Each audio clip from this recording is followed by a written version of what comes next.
If you're a small business owner, you've got to be aware of the auto deduction strategy. It is amazing, and it works in every small business. At some point, you're going to get in your car and drive to pick up supplies or meet a customer or client, go to a conference, and so it's going to be on your tax return.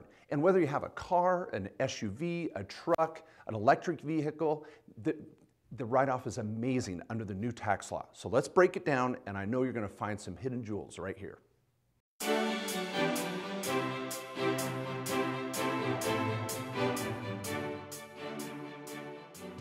Now, you have two main options for your auto deduction. And remember, this is not travel. Travel is hotel, airfare, Uber, Airbnb, all that kind of stuff. This is your car, truck or SUV or RV. That's what we're talking about. Whether you're leasing or buying or paid cash, this is the auto deduction. And you have two main options.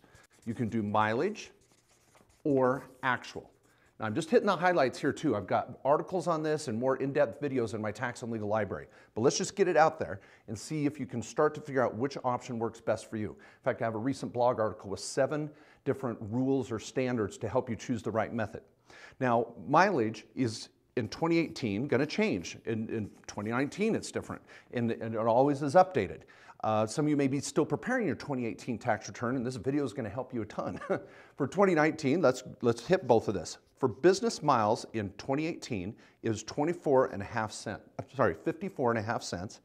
And then for medical and moving, it was 18 cents. And then for charitable, it was 14 cents. Now, you're going to track your mileage on each vehicle you use. And if it's personal and commuting, no write-off for going to the grocery store, out to movies at night, or driving to your day job. But these mileages you're going to want to track and do your best to estimate them. The IRS would love an actual written log or a GPS type app, and I've got those in different articles of mine to help you find maybe the best app to use. But do your best, and if you have to, just to estimate your miles and be able to produce a written record if needs be. Now in 2019, it's 58 cents a mile. This is the best it's ever been. And it's up to 20 cents for medical and moving, and then it's still 14 cents for charitable. So these are still really, really powerful. And if you're in a situation where you're putting a lot of miles on, and you bought a used car in the $20,000 to $30,000, maybe even $40,000 range, over time, in 2 to 3 years, you're going to get a lot more going with mileage. For some of you that don't put on as many miles, we're going to want to think about actual. Okay, now when we go to actual, we have to think about the type of vehicle or the scenario you're dealing with. Now, whether you buy with cash or put $1 down and get the whole thing borrowed on credit, it's okay. It's the same method. You're just maybe writing off some auto interest on the loan. But you're going to deal with car, truck, SUV, which is a less than 6-foot bed, a big truck, and we could even put the RV in this mix, and then we're going to deal with leasing. So these are the 4 options that we deal with when we get to actual. Now to blow this up, let's go to a new sheet of paper. All right, now again, I'm just going to hit the highlights here so this video is not an hour long. So you can get a bowl of popcorn and a Diet Coke and get over to my tax and legal library where I've got 60 plus videos on auto, paying your kids, IRAs, 401ks, writing down dining expenses. Amazing. Okay, but I'm just going to hit highlights here and I think you're going to love this. Now the car, in the good old days, back in the 70s, the IRS and the government said a car that was more than $15,000 was a luxury vehicle. I know, crazy. That's what the old rule was. Now, under the Tax Cuts and Jobs Act, a luxury vehicle is anything over 50 grand.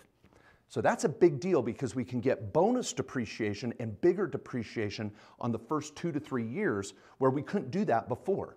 Now, what it is under this bonus depreciation, you can get up to 8,000 plus another 10, and then it gets to 16 in the second year, and I won't get into all the detail, but essentially, you can write off almost 75% of this vehicle, if it's under 50 grand, in the first 3 years.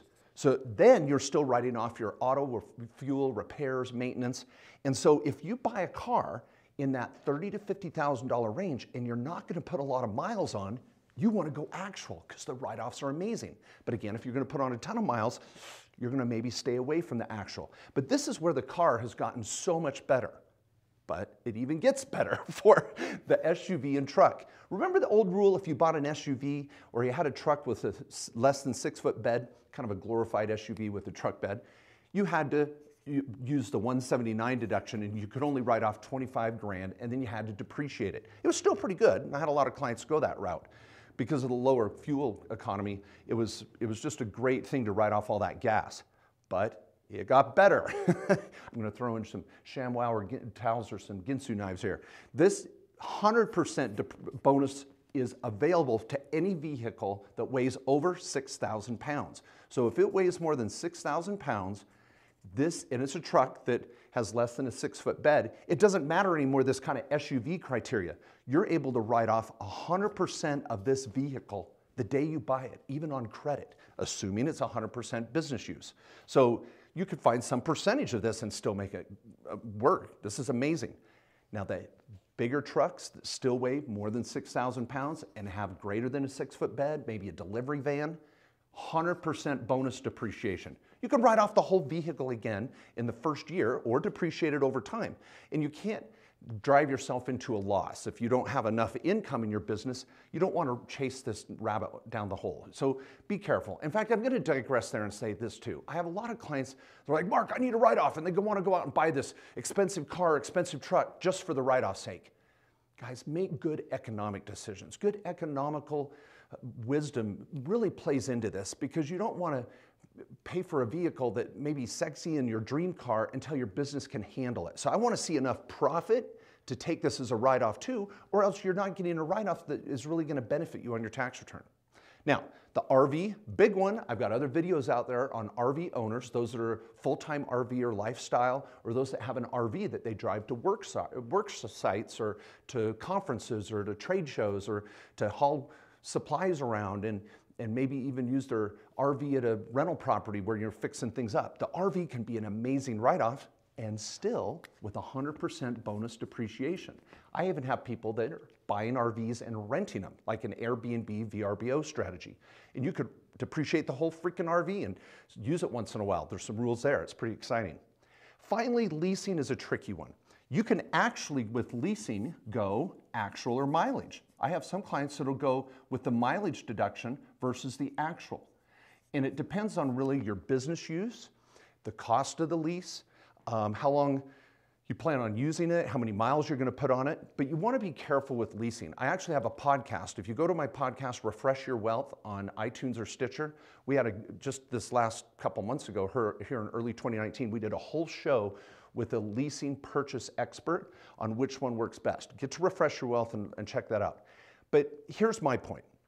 Leasing has a drawback. If you put on too many miles, you have to pay for those miles to give the car back. And so you want to be really careful there. It works great for actual because you get this bumper-to-bumper benefit, and you can usually get a nicer car. If you want that BMW or Mercedes or Audi and it's more than $50,000, I'd recommend from an economic standpoint, maybe you lease it. You get a lower payment per month, keep your miles in check, and you can write off maybe all the lease payment plus fuel, and you better not have repairs and maintenance on a lease. So anyway, leasing is another wild card, and it just depends on your situation. In summary, the auto deduction matters. It is a big deal. And if your accountant isn't really trying to maximize this write-off, you got the wrong accountant. Remember, you're the captain of your own ship, and knowing these basic rules can help you make some good decisions when you're out shopping for a new car or used. That's the beauty of this new depreciation scheme. I actually think it's a loophole in the new Tax Cuts and Jobs Act that Congress and the IRS didn't expect. And we want to take advantage of that as business owners.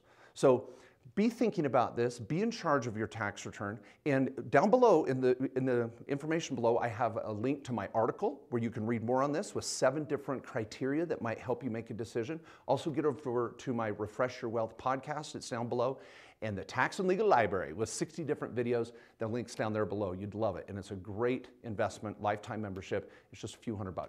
Anyway, thanks for watching, and make sure you're using that auto in your business wisely and make good economic decisions. Thanks so much for watching that video, and I want to be your source for tax and legal strategies. It's hard enough to live the American dream without being out on the web, on Google, trying to find answers to complex questions and just clicking a mouse hoping you got it right. My team and I want to be a huge resource to you. The law firm, accounting firm, my education resources on my site. Please continue to follow these strategies. I know they'll save you thousands.